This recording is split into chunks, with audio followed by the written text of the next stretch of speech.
비행기 이코노미석의 좁은 통로를 헤쳐나가던 승무원. 민지는 구석에 앉아 불편한 표정을 짓고 있는 노인 할머니를 발견했습니다. 할머니는 허벅지 부분이 크게 찢어진 바지를 손으로 가리며 초조하게 주변을 둘러보고 있었죠. 민지가 다가가자 할머니는 작은 목소리로 말을 건넸습니다. 아가씨, 죄송한데 혹시 담요 같은 거 하나만 빌려줄 수 있을까요? 민지는 할머니의 시선이 향한 곳을 확인했습니다. 바지가 무릎에서 허벅지까지 길게 찢어져 있었어요.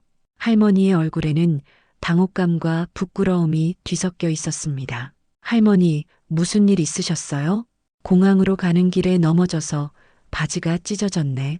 여벌 옷은 다 캐리어에 넣어서 지금은 이렇게 있을 수밖에 없구나.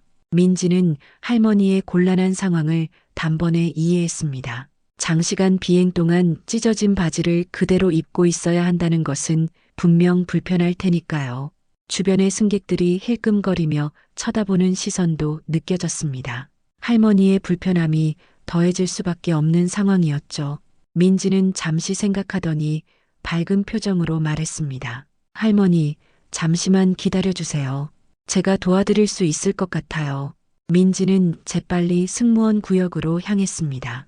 그녀의 작은 여행 가방에서 항상 챙겨 다니던 바느질 세트를 꺼냈어요. 돌아가신 외할머니가 민지에게 남겨준 소중한 물건이었습니다. 항상 도움이 필요한 사람을 만날 수 있으니 챙겨 다니라고 하셨던 외할머니의 말씀이 떠올랐습니다. 바느질 세트를 들고 할머니에게 돌아온 민지는 조심스럽게 제안했습니다. 제가 꿰매드릴 수 있을 것 같아요. 괜찮으시다면요. 할머니의 눈이 커졌습니다. 예상치 못한 제안에 놀란 듯 했죠. 정말? 그런데 비행기에서 바쁘게 일하는데 이런 일까지 해줘도 되는 거니? 민지는 따뜻한 미소를 지으며 고개를 끄덕였습니다. 괜찮습니다. 지금은 서비스 시간이 끝났고 승객분들이 대부분 주무시거나 영화를 보고 계시니까요. 제가 도와드릴 수 있어요. 민지는 할머니에게 담요를 건네며 화장실로 이동할 것을 제안했어요.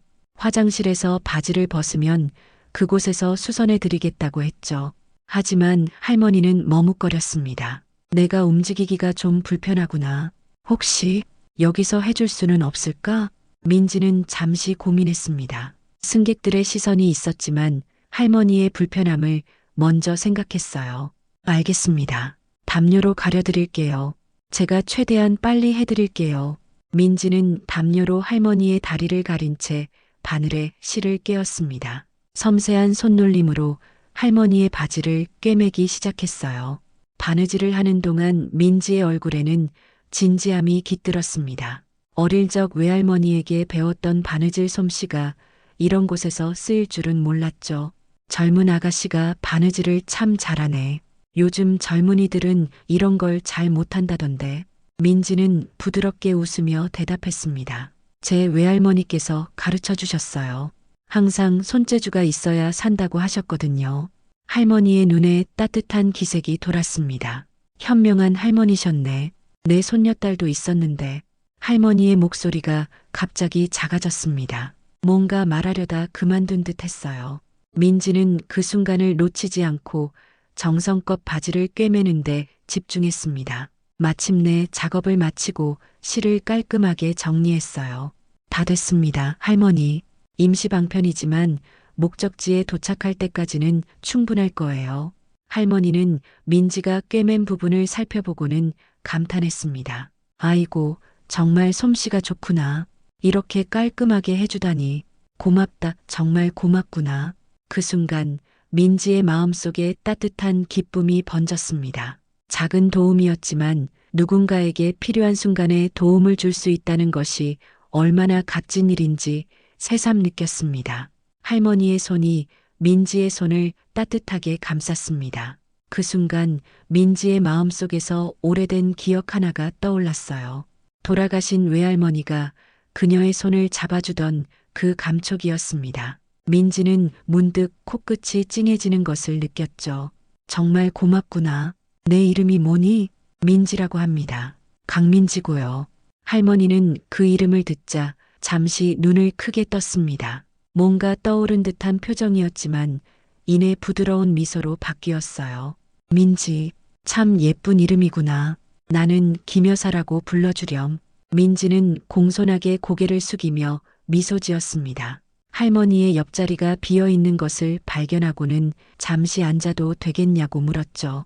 비행기는 이제 밤하늘을 지나고 있었고 대부분의 승객들은 졸거나 영화에 집중하고 있었습니다. 앉으렴, 이야기 좀 할까? 비행기가 도착하려면 아직 시간이 많이 남았으니까. 민지는 김 여사의 옆자리에 앉았습니다. 원래는 짧게 인사만 나누려 했는데 김 여사의 따뜻한 눈빛에 마음이 끌렸어요. 할머님은 어디로 가시는 길이세요? 서울로 돌아가는 길이야. 해외 사업장을 둘러보고 오는 중이란다. 민지는 김 여사가 사업을 하는 분이라는 말에 놀랐습니다. 70이 넘어 보이는 나이에도 여전히 일을 하고 계신다는 사실이 존경스러웠죠. 대단하시네요. 그 나이에 해외까지 다니면서 사업을 보시다니. 김 여사는 손사래를 치며 웃었습니다. 나이는 그저 숫자에 불과하다고 생각한단다. 일이 있어야 사람이 산다고 생각해. 그렇게 시작된 대화는 자연스럽게 깊어져 갔습니다. 김 여사는 젊은 시절 남편과 함께 작은 가게에서 시작해 지금은 국내 굴지의 기업으로 성장시킨 이야기를 들려주었어요. 그 과정에서 겪은 어려움과 기쁨, 그리고 가족의 소중함까지. 자식 셋을 키우면서 사업하는 게 쉽지는 않았지. 특히 막내딸이 결혼해서 낳은 손녀가 있었는데 김 여사의 목소리가 갑자기 흔들렸습니다. 눈가에 슬픔이 맺혔어요. 그 아이가 5살 때 해외여행 중에 실종됐단다. 지금쯤이면 28살 정도 되었을 텐데. 민지는 김 여사의 손을 조심스럽게 잡았습니다. 할머니의 슬픔이 고스란히 전해져 왔어요. 정말 마음이 아프셨겠어요. 그래, 20년이 넘었지만 아직도 그 아이 생각만 하면 가슴이 저미는구나. 하지만 살다 보면 이런 일도 있는 법이지. 넌 가족이 있니? 민지는 잠시 망설였습니다. 그녀의 가족사는 복잡했습니다. 제가 사실 어릴 때 부모님을 여인 뒤 외할머니 손에서 자랐어요. 외할머니마저 돌아가시고 나서는 혼자서 살아왔습니다. 김 여사의 눈빛이 깊어졌습니다. 동정이 아닌 깊은 이해와 따뜻함이 담긴 눈빛이었죠. 그랬구나. 어린 나이에 많이 힘들었겠네. 하지만 이렇게 씩씩하고 따뜻한 사람으로 자랐으니 내 외할머니는 분명 하늘에서 대견해 하실 거야. 민지의 눈가에 눈물이 맺혔습니다. 오랫동안 누구에게도 말하지 않았던 이야기였는데 김 여사 앞에서는 자연스럽게 속마음을 털어놓게 되었어요. 외할머니가 제게 바느질을 가르쳐 주셨어요. 손은 마음을 담는 그릇이라고 하시면서 정성을 담아 바느질하면 그 옷을 입는 사람에게 행복이 전해진다고 하셨죠. 김 여사는 고개를 끄덕이며 미소 지었습니다. 그 말씀 정말 맞는 것 같구나. 내가 꿰매준 바지를 입고 있으니 왠지 마음이 따뜻해지는 걸. 두 사람은 서로의 이야기에 공감하며 웃고 울었습니다. 비행기의 작은 좌석에서 세대를 뛰어넘는 특별한 교감이 이루어지고 있었죠. 민지는 김 여사에게서 어딘지 모르게 친근한 기운을 느꼈습니다. 마치 오래전부터 알고 지낸 사람처럼 말이에요. 비행기가 착륙 준비에 들어갔다는 기내 방송이 흘러나왔습니다. 민지는 아쉬운 마음으로 자리에서 일어났어요. 이제 착륙 준비를 해야 해서요. 정말 좋은 시간이었습니다. 김 여사는 민지의 손을 잡았습니다. 나도 오랜만에 마음이 따뜻해지는 대화였단다. 혹시 내 연락처를 알려줘도 될까? 서울에 도착하면 함께 식사라도 하고 싶은데. 민지는 잠시 망설였지만 김 여사의 진심 어린 눈빛에 고개를 끄덕였습니다. 그녀는 자신의 연락처를 김 여사의 휴대폰에 저장해 주었어요. 꼭 연락드릴게요. 비행기가 착륙하고 승객들이 하나둘 내리기 시작했습니다. 김 여사는 출구에서 민지에게 마지막 인사를 건네며 손을 흔들었어요. 민지는 그 모습을 바라보며 따뜻한 미소를 지었습니다. 누군가에게 작은 도움을 주었을 뿐인데 오히려 자신이 위로받는 기분이었죠. 그날 이후로 민지는 김 여사와의 만남을 자주 떠올렸습니다. 하지만 바쁜 비행 스케줄 속에서 그것은 그저 아름다운 추억으로 남을 것이라 생각했어요. 그때까지만 해도 민지는 이 만남이 그녀의 인생을 완전히 바꿔놓게 될 줄은 전혀 몰랐습니다. 이틀이 지난 오후 민지가 근무를 마치고 승무원 대기실을 나서려는 순간이었습니다. 정장을 차려입은 중년 남성이 그녀를 기다리고 있었어요. 강민지 승무원님 맞으신가요? 민지는 당황한 기색을 감추지 못했습니다. 낯선 사람이 자신의 이름을 알고 있다는 사실이 불안하게 느껴졌죠. 네, 맞습니다만 누구신지. 남성은 공손하게 명함 하나를 내밀었습니다. 저는 한중그룹 비서실 박 부장이라고 합니다. 저희 회장님께서 민지 승무원님을 뵙고 싶어 하십니다. 민지는 명함을 받아들고 눈을 크게 떴습니다. 한중그룹이라면 국내 최대 재벌 기업 중 하나였습니다. 민지의 머릿속에 물음표가 가득했죠. 죄송하지만 회장님이 왜 저를 찾으시는 건가요? 박 부장은 미소 지으며 대답했습니다. 며칠 전 미국발 항공편에서 한 할머니의 옷을 수선해 주셨다고 들었습니다. 그분이 바로 저희 한중그룹의 회장님이십니다. 민지의 입이 벌어졌습니다. 그 친근하고 소탈했던 김 여사가 한중그룹의 회장이라니요.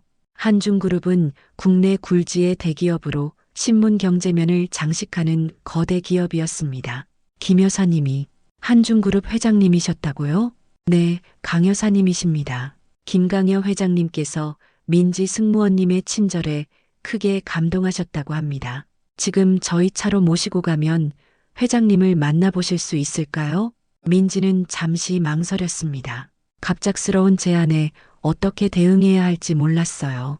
하지만 비행기에서 만났던 따뜻한 할머니의 모습이 떠올랐고 그녀에 대한 궁금증도 있었습니다. 네, 가보겠습니다. 박 부장의 안내를 받아 고급 세단에 오른 민지는 차창 밖으로 빠르게 지나가는 도시의 풍경을 바라보며 생각에 잠겼습니다. 비행기에서 만난 소탈한 할머니가 한중그룹의 회장이라니 아직도 믿기지 않았어요. 그저 친절을 베풀었을 뿐인데 이렇게 큰 파장을 일으킬 줄은 몰랐습니다. 차는 서울 강남의 고급 주택가로 들어섰습니다. 울창한 나무들 사이로 보이는 대저택 앞에 차가 멈췄어요. 철문이 자동으로 열리고 넓은 정원이 펼쳐졌습니다. 담쟁이 덩굴로 둘러싸인 유럽식 건물이 웅장하게 서 있었죠. 도착했습니다. 이쪽으로 오시죠. 민지는 긴장된 마음으로 박 부장의 뒤를 따랐습니다. 저택 안으로 들어서자 고풍스러운 내부 장식이 눈에 들어왔어요. 벽면에는 값비싼 그림들이 걸려 있었고 가구 하나하나가 예술 작품 같았습니다. 넓은 응접실로 안내된 민지는 조용히 앉아 기다렸습니다. 얼마 지나지 않아 문이 열리고 김 여사, 아니 강 여사가 들어왔어요.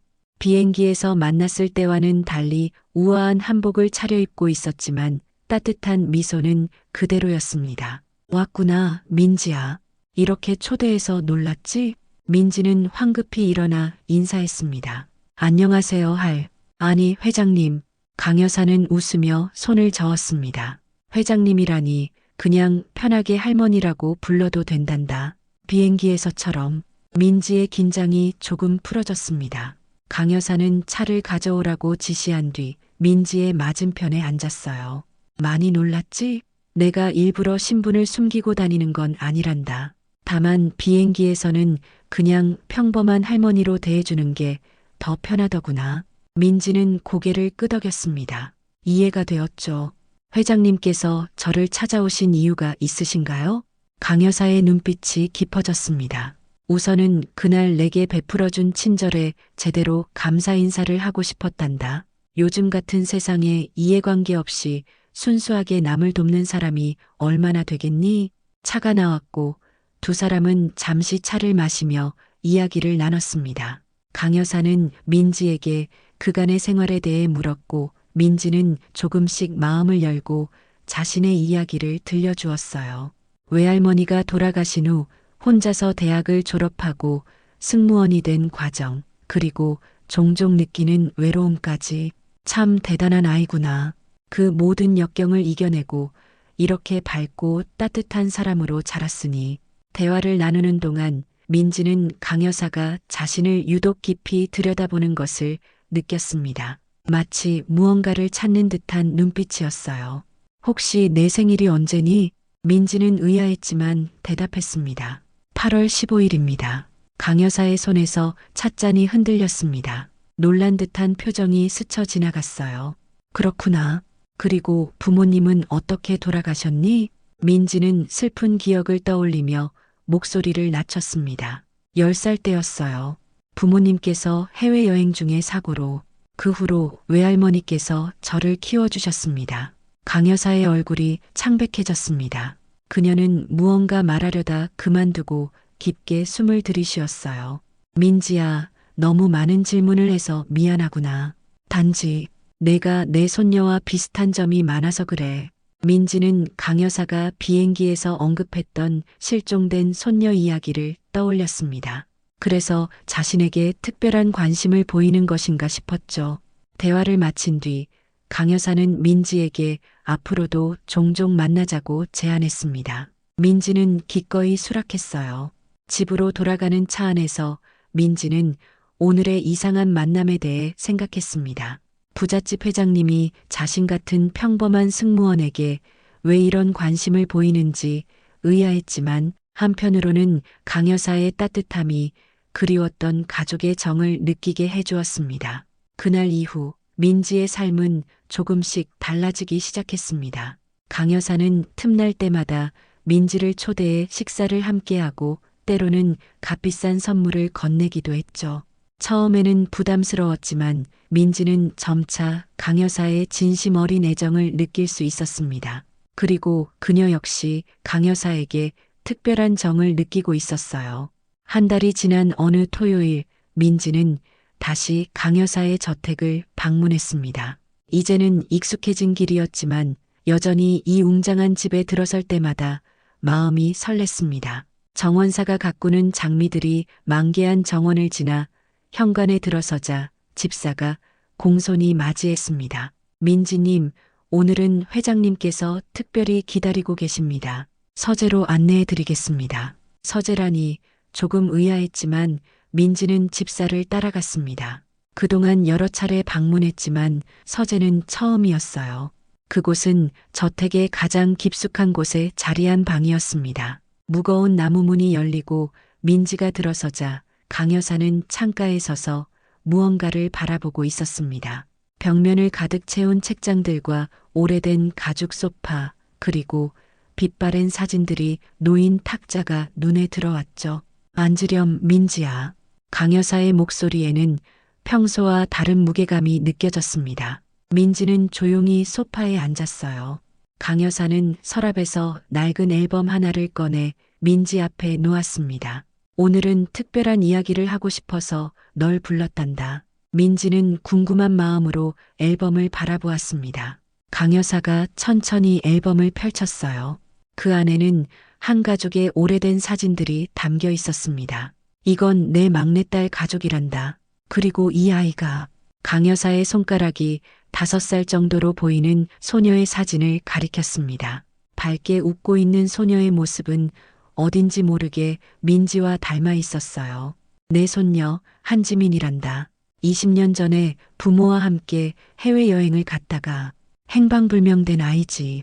민지는 사진 속 소녀를 바라보며 마음이 아팠습니다. 그러면서도 한지민이라는 이름이 자신의 강민지와 글자만 바뀐 것 같아 묘한 기분이 들었습니다. 정말 안타까운 일이네요. 그래, 내 딸과 사위는 사고로 세상을 떠났고 손녀는 실종됐다고 했지. 시신도 찾지 못했단다. 민지는 가슴이 철렁 내려앉는 느낌이었습니다. 자신의 부모님도 해외여행 중 사고로 돌아가셨다는 사실이 떠올랐기 때문이었죠. 하지만 강 여사가 이어서 한 말에 더욱 놀랐습니다. 손녀가 실종된 날짜가 8월 16일이었어. 그 아이 생일은 8월 15일이었고 민지의 생일이 8월 15일이라는 사실이 뇌리를 스쳤습니다. 우연의 일치라기엔 너무 많은 공통점이었어요. 민지는 입술을 깨물며 강 여사의 다음 말을 기다렸습니다. 처음 널 만났을 때부터 느꼈단다. 내가 우리 지민이와 꼭 닮았다는 걸. 나이도 맞고 생김새도 비슷하고, 그리고 내가 어릴 때 부모님을 잃었다는 이야기를 들었을 때 강 여사의 목소리가 떨렸습니다. 민지는 혼란스러웠습니다. 강 여사가 무슨 말을 하려는 건지, 그리고 그것이 자신과 무슨 관련이 있는지 가늠할 수 없었어요. 회장님, 무슨 말씀을 하시려는 건가요? 강 여사는 깊은 숨을 내쉬었습니다. 민지야, 혹시 너의 과거에 대해 좀 더 자세히 알려줄 수 있겠니? 외할머니는 어떤 분이셨고 부모님은 어떻게 돌아가셨는지. 민지는 잠시 망설였습니다. 그녀의 과거는 항상 이야기하기 힘든 주제였지만 강 여사의 진지한 눈빛에 마음을 열기로 했어요. 제 외할머니는 제가 10살 때부터 저를 키우셨습니다. 부모님은 해외여행 중에 사고로 돌아가셨다고 들었어요. 자세한 내용은 외할머니도 말씀해 주시지 않았습니다. 다만 제 진짜 이름이 강민지가 아니라 할머니께서 지어주신 이름이라는 건 알고 있었어요. 강 여사의 눈이 커졌습니다.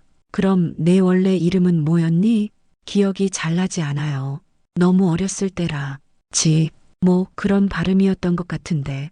강 여사의 손이 떨렸습니다. 그녀는 서랍에서 또 다른 서류 하나를 꺼냈어요. 외할머니라는 분, 혹시 사진이 있니? 민지는 휴대폰을 꺼내 외할머니의 사진을 보여주었습니다.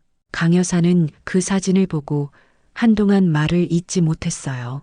그리고는 자신이 꺼낸 서류를 펼쳤습니다. 이 사람이 너의 외할머니 맞니? 서류에는 민지가 보여준 것과 같은 여성의 사진이 있었습니다. 그 옆에는 한중그룹 전 비서실장 김순자라는 글씨가 적혀 있었어요. 네, 맞아요. 어떻게? 강 여사의 눈에서 눈물이 흘렀습니다. 김순자 씨는 우리 회사의 오랜 비서실장이었어. 내 막내딸 가족이 사고를 당했을 때 그녀도 함께 여행을 갔었단다. 사고 후 그녀는 갑자기 사직서를 내고 사라졌지. 그리고 몇 년 후 어딘가에서 어린 소녀와 함께 산다는 소식을 들었지만 확인할 방법이 없었단다. 민지의 머릿속이 복잡해졌습니다. 외할머니가 한중그룹의 비서실장이었다니. 그리고 그 사고는 자신의 부모님이 돌아가신 사고와 같은 것일까요? 그렇다면 자신은 누구인 걸까요? 혹시 저에 대해 뭔가 알고 계신 건가요? 강 여사는 민지의 손을 꼭 잡았습니다. 확신할 수는 없지만 너무나 많은 우연이 겹치고 있구나. 내 나이, 생일, 부모님을 잃은 시기, 그리고 김순자 씨와의 관계까지. 민지의 심장이 빠르게 뛰었습니다. 머릿속에는 수많은 의문이 맴돌았어요. 만약 강 여사의 추측이 맞다면 자신은 한중그룹 회장의 잃어버린 손녀일 수도 있다는 뜻이었습니다. 하지만 어떻게 확인할 수 있을까요? 강 여사는 결연한 표정으로 대답했습니다. 유전자 검사를 해보는 게 어떨까? 그것만이 진실을 밝힐 수 있는 방법이란다. 민지는 잠시 생각한 후 고개를 끄덕였습니다. 그녀 역시 자신의 진짜 정체가 궁금했어요. 평생 품어온 의문들이 이제야 풀릴 수 있을지도 모른다는 생각에 가슴이 떨렸습니다. 네, 검사를 해보고 싶어요. 그날 이후 민지와 강 여사는 유전자 검사를 진행했습니다. 결과가 나오기를 기다리는 일주일은 두 사람 모두에게 길고 긴장된 시간이었죠. 민지는 자신이 알고 있던 모든 것이 뒤바뀔 수도 있다는 생각에 불안하면서도 기대감을 느꼈어요. 그리고 마침내 그 운명의 날이 찾아왔습니다. 금요일 아침, 민지는 손에 쥔 핸드폰을 바라보며 깊은 숨을 내쉬었습니다. 오늘은 유전자 검사 결과가 나오는 날이었어요. 강 여사에게서 오전 11시에 저택으로 와달라는 연락을 받았죠. 민지는 거울 앞에 서서 자신의 얼굴을 들여다봤습니다. 항상 봐왔던 그 얼굴인데 오늘따라 낯설게 느껴졌어요. 자신이 정말 한중그룹 회장의 손녀라면 지금까지의 인생은 어떤 의미였을까요? 나는 누구지? 민지는 혼잣말로 중얼거렸습니다. 외할머니라고 믿었던 김순자 씨가 사실은 한중그룹 비서실장이었다는 사실만으로도 충격이었는데 이제는 자신의 정체성마저 흔들리고 있었죠. 시계를 확인하니 9시 30분이었습니다. 민지는 가방을 집어들고 집을 나섰어요. 오늘따라 하늘이 유난히 맑았습니다. 어쩌면 이것은 새로운 시작을 알리는 신호일지도 모른다는 생각이 들었어요. 강 여사의 저택에 도착하자 평소보다 더 많은 사람들이 분주하게 움직이고 있었습니다. 대문 앞에는 고급 차량들이 여러 대 세워져 있었고 정장을 차려입은 사람들이 오가고 있었어요. 민지는 긴장된 마음으로 현관으로 향했습니다. 민지 씨, 이쪽으로 오세요. 회장님께서 기다리고 계십니다. 박 부장이 민지를 맞이하여 서재로 안내했습니다. 문을 열자 강 여사뿐만 아니라 중년의 남성 둘과 여성 한 명이 앉아 있었어요. 그들의 눈빛이 일제히 민지에게 쏠렸습니다. 왔구나, 민지야. 강 여사가 자리에서 일어나 민지를 반갑게 맞이했습니다. 하지만 그녀의 눈에는 긴장감이 서려 있었어요. 이분들은 내 아들, 딸들이란다. 오늘 중요한 날이라 다들 모였지. 민지는 고개를 숙여 인사했습니다. 그들의 표정에서는 의심과 기대, 그리고 불안함이 뒤섞인 감정이 느껴졌어요. 앉으렴. 민지가 자리에 앉자 강 여사는 테이블 위에 놓인 서류 봉투를 집어들었습니다. 검사 결과가 왔단다. 방 안의 공기가 무거워졌습니다. 민지의 심장이 빠르게 뛰었어요. 이 순간 그녀의 인생이 완전히 바뀔 수도 있다는 생각에 손바닥에 땀이 배었습니다. 강 여사가 봉투를 천천히 열었습니다. 안에서 꺼낸 서류를 읽는 그녀의 표정이 점점 변해갔어요. 눈빛이 흔들리더니 이내 눈물이 맺혔습니다.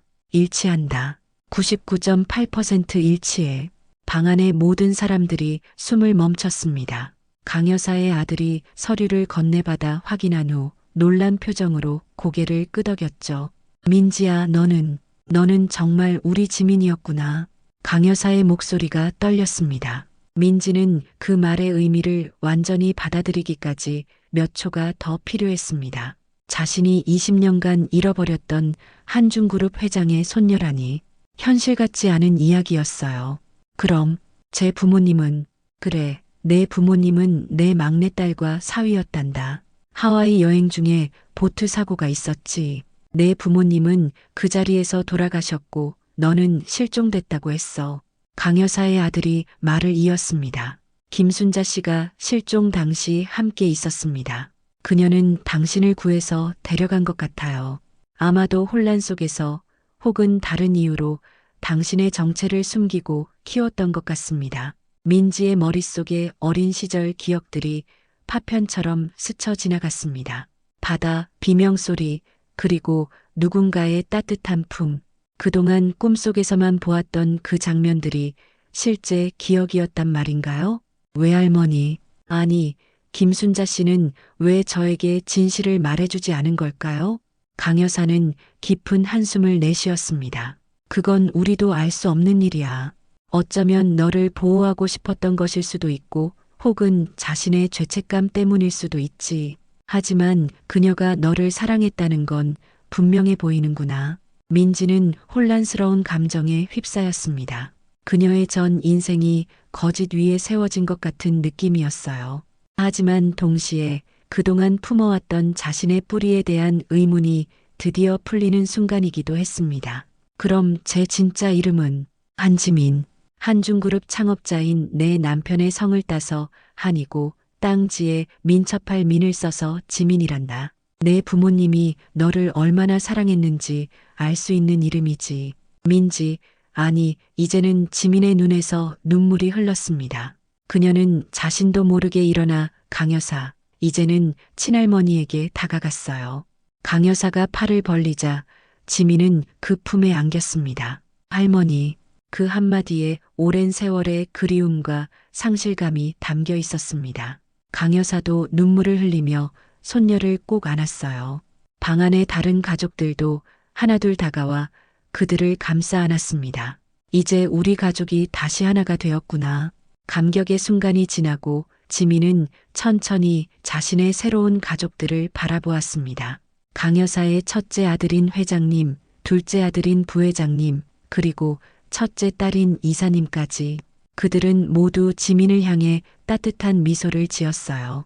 어쩌면 이것이 운명이었나 봅니다. 제가 그날 비행기에서 할머니를 만난 것도 지민의 말에 강 여사가 고개를 끄덕였습니다. 맞아. 그건 분명 운명이었단다. 내가 보여준 그 따뜻함이 너의 본질이고 그것이 우리를 다시 이어준 거야. 이후 몇 시간 동안 지민은 자신의 과거와 가족에 대한 이야기를 들었습니다. 부모님의 사진, 어린 시절 비디오, 그리고 그동안 놓쳐왔던 가족 역사까지 모든 것이 새롭고 낯설었지만 동시에 기묘하게 친숙하게 느껴졌어요. 지민아, 앞으로 어떻게 지내고 싶니? 물론 내 인생이니 모든 것은 내 결정에 달려 있어. 강 여사의 질문에 지민은 잠시 생각에 잠겼습니다.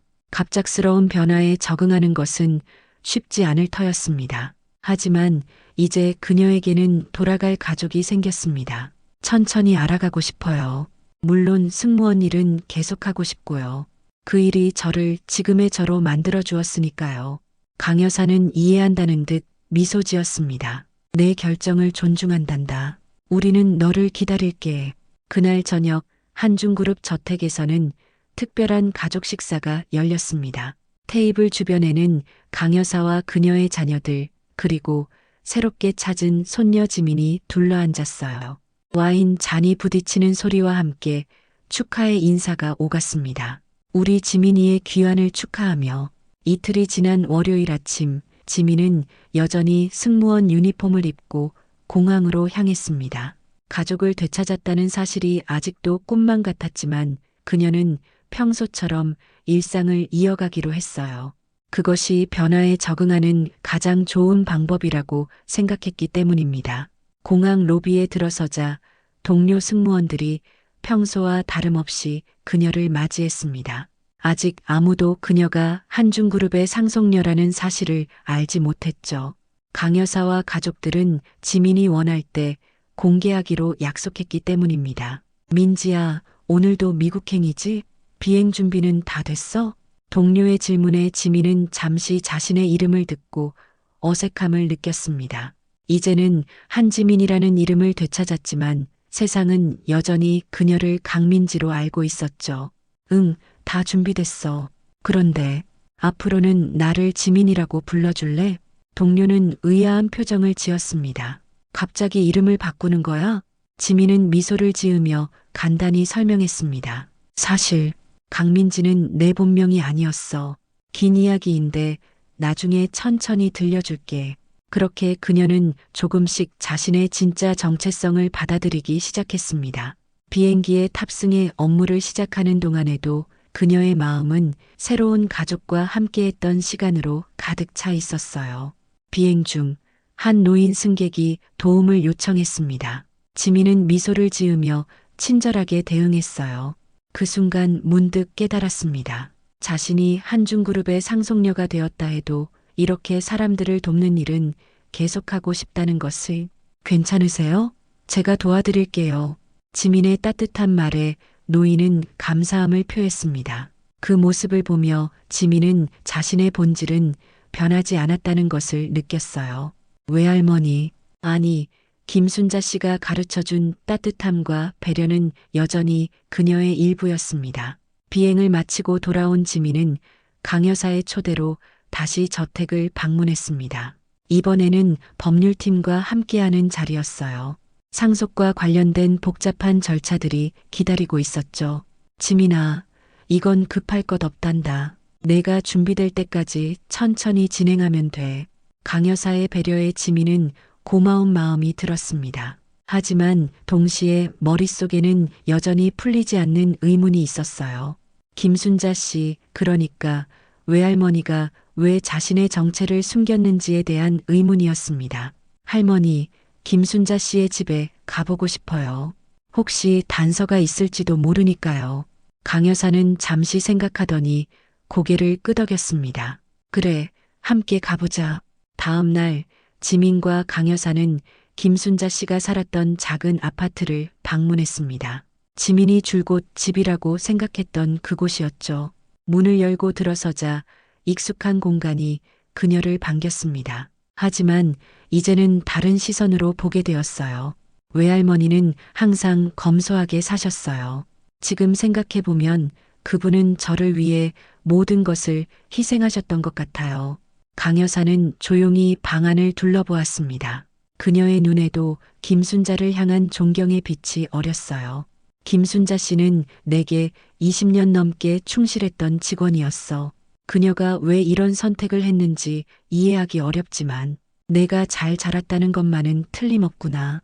지민은 방 구석구석을 살펴보기 시작했습니다. 오래된 서랍장, 책장, 그리고 외할머니의 침실까지 무언가를 찾고 있었지만 정확히 무엇인지는 그녀 자신도 알 수 없었어요.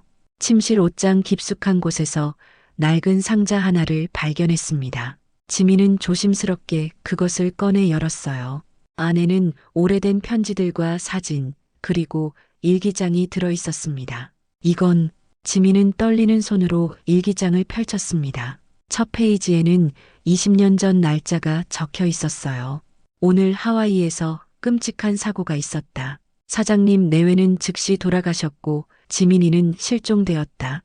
혼란 속에서 나는 물에 빠진 지민이를 구했지만 그 아이의 머리는 크게 다쳐 기억을 잃은 상태다. 무엇을 어떻게 해야 할지 지민의 눈에서 눈물이 흘렀습니다. 이어지는 페이지들에는 김순자가 지민을 키우면서 겪었던 고민과 결정의 순간들이 담겨 있었어요.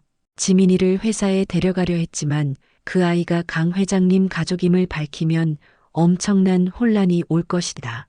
게다가 지금 한중그룹은 경영권 분쟁 중이다. 지민이가 돌아온다면 더 큰 위험에 처할 수도 있다. 내가 그 아이를 보호하기로 결심했다. 강 여사도 일기를 읽으며 충격에 빠졌습니다. 경영권 분쟁. 그때 우리 집안은 큰 혼란에 빠져 있었지. 남편이 갑자기 돌아가신 후 형제들 사이에 갈등이 있었단다. 지민은 계속해서 일기를 넘겼습니다. 그 안에는 김순자가 지민을 키우면서 느꼈던 사랑과 죄책감, 그리고 언젠가는 진실을 밝히고 싶었던 마음이 담겨 있었어요.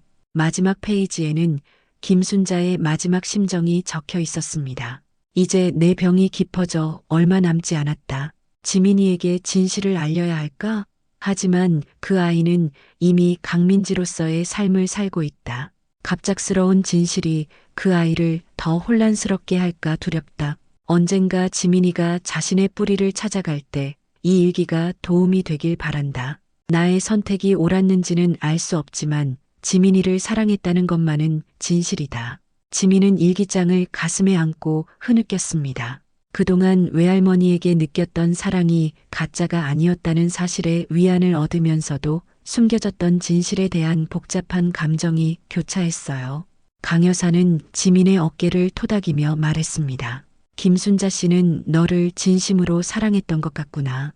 그리고 내가 안전하길 바랐던 거야. 지민은 고개를 끄덕였습니다. 이제 그녀는 두 개의 인생을 가진 사람이 되었습니다. 강민지로서의 삶과 한지민으로서의 삶. 그 두 정체성 사이에서 균형을 찾아야 했어요. 할머니, 이제 어떻게 해야 할까요? 강 여사는 지민의 손을 따뜻하게 잡았습니다. 그건 내가 결정할 일이란다. 우리 가족으로 돌아와도 좋고 내가 원하는 삶을 살아도 좋아. 중요한 건 내가 행복한 것이니까. 며칠 후 지민은 결정을 내렸습니다. 그녀는 강민지라는 이름을 완전히 버리지 않고 한지민으로서의 새 삶을 시작하기로 했어요. 승무원 일도 계속하면서 동시에 한중그룹의 일원으로서 책임을 배워나가기로 했습니다. 한 달 후 한중그룹은 공식 기자회견을 열어 지민의 귀환을 발표했습니다. 많은 언론이 이 놀라운 소식을 다루었고 사람들은 비행기에서의 작은 친절이 가져온 운명적인 재회에 감동했죠. 지민은 강 여사와 함께 김순자의 묘소를 찾았습니다. 그녀는 꽃을 놓으며 속삭였어요. 외할머니, 이제 저는 두 개의 가족을 가지게 됐어요. 외할머니가 제게 가르쳐 주신 사랑과 배려는 영원히 제 마음속에 있을 거예요. 그리고 외할머니의 선택을 이해해요. 감사합니다. 강 여사도 묘비 앞에 꽃을 놓으며 고개를 숙였습니다. 김순자 씨, 우리 지민이를 잘 지켜주셔서 고맙습니다. 지민이는 당신의 사랑으로 아름다운 사람으로 자랐습니다. 바람이 불어 두 사람의 머리카락을 살며시 쓸어내렸습니다. 마치 김순자가 그들을 축복하는 것 같았어요. 1년이 지난 후 지민은 한중그룹 안에 김순자 재단을 설립했습니다. 고아와 위탁 아동들을 돕는 재단이었죠. 그녀는 여전히 가끔 승무원으로 비행을 했고 비행기 안에서 만나는 모든 사람들에게 따뜻한 미소를 건넸습니다. 어느 날 그녀는 비행기에서 바지가 찢어진 어린 소녀를 발견했습니다. 지민은 망설임 없이 자신의 바느질 세트를 꺼냈어요. 괜찮아. 내가 도와줄게. 바늘을 꿰며 지민은 미소 지었습니다. 인생은 때로 예상치 못한 방향으로 흘러가지만 우리가 베푸는 작은 친절은 언젠가 큰 행복으로 돌아온다는 것을 그녀는 이제 온전히 이해했습니다. 외할머니가 물려준 바느질 세트로 시작된 여정이 그녀를 진정한 가족의 품으로 이끌었습니다. 이제 지민은 두 세계 사이에서 자신만의 특별한 삶을 만들어가고 있었습니다. 승무원으로서의 따뜻한 마음과 한중그룹 상속녀로서의 책임감을 함께 품으며 그녀는 날마다 새로운 꿈을 키워갔습니다. 작은 친절이 빚어낸 기적 같은 재회, 그것은 지민에게 인생의 가장 큰 선물이 되었습니다. 그리고 그녀는 이제 자신이 받은 사랑을 세상에 나누어주며 또 다른 누군가의 인생에 작은 기적을 만들어가고 있었습니다. 새해가 지난 여름날 인천공항 국제선 출발장, 한지민은 이제 한중그룹의 상속녀이자 김순자 재단의 이사장으로서 첫 번째 해외 봉사활동을 떠나는 길이었습니다. 그녀의 옆에는 강 여사가 든든하게 서 있었죠. 할머니, 긴장되네요. 제가 잘할 수 있을까요? 강 여사는 손녀의 손을 꼭 잡아주었습니다. 지민아, 넌 이미 충분히 잘하고 있어. 내 외할머니도 하늘에서 분명 자랑스러워 하실 거야. 출국장으로 향하는 발걸음이 가벼웠습니다. 그때 누군가 지민의 이름을 불렀어요. 지민 씨, 돌아보니 그날 비행기에서 만났던 승객들과 동료 승무원들이 모여 있었습니다. 그들은 지민을 향해 환한 미소를 지었어요. 잘 다녀오세요. 우리 모두 지민 씨가 자랑스러워요. 예상치 못한 환송에 지민의 눈가에 눈물이 맺혔습니다. 그녀의 두 세계가 하나로 만나는 순간이었어요. 출국장을 지나던 중 지민은 문득 멈춰 섰습니다. 한 소녀가 혼자 울고 있었기 때문이었죠. 지민은 자연스럽게 다가갔습니다. 무슨 일이니? 제 여권을 잃어버렸어요. 이제 가족을 만나러 갈 수 없어요. 지민은 소녀의 손을 잡아주었습니다. 그 순간 기묘한 데자비가 그녀를 스쳤어요. 마치 28배 전 자신이 잃어버렸던 시간과 마주한 것 같았습니다. 걱정 마, 내가 도와줄게. 지민은 소녀를 데리고 공항 관계자를 찾아 문제를 해결했습니다. 소녀가 가족에게 안전하게 돌아갈 수 있도록 말이죠. 모든 일이 마무리되고 소녀는 감사의 인사를 전했습니다. 천사 같아요. 정말 감사합니다. 비행기에 오르며 지민은 창밖을 바라봤습니다. 그녀의 인생은 한편의 동화처럼 이어져 왔어요. 슬픔과 상실, 그리고 기적 같은 재회까지. 이제 그녀는 자신의 이야기가 누군가에게 희망이 되길 바랐습니다. 두 개의 인생을 살았던 한 여자의 여정이 길을 잃은 이들에게 작은 빛이 되기를. 비행기가 하늘로 솟아오르는 순간 지민은 눈을 감았습니다. 그리고 속삭였죠. 외할머니, 할머니, 저 이제 제 길을 찾았어요. 앞으로도 지켜봐 주세요. 하늘 위에서 바라본 세상은 경계 없이 하나로 이어져 있었습니다. 마치 그녀의 두 삶이 하나로 융합된 것처럼 한지민은 이제 자신의 과거와 현재 그리고 미래를 온전히 품은 채 새로운 여정을 시작하고 있었습니다.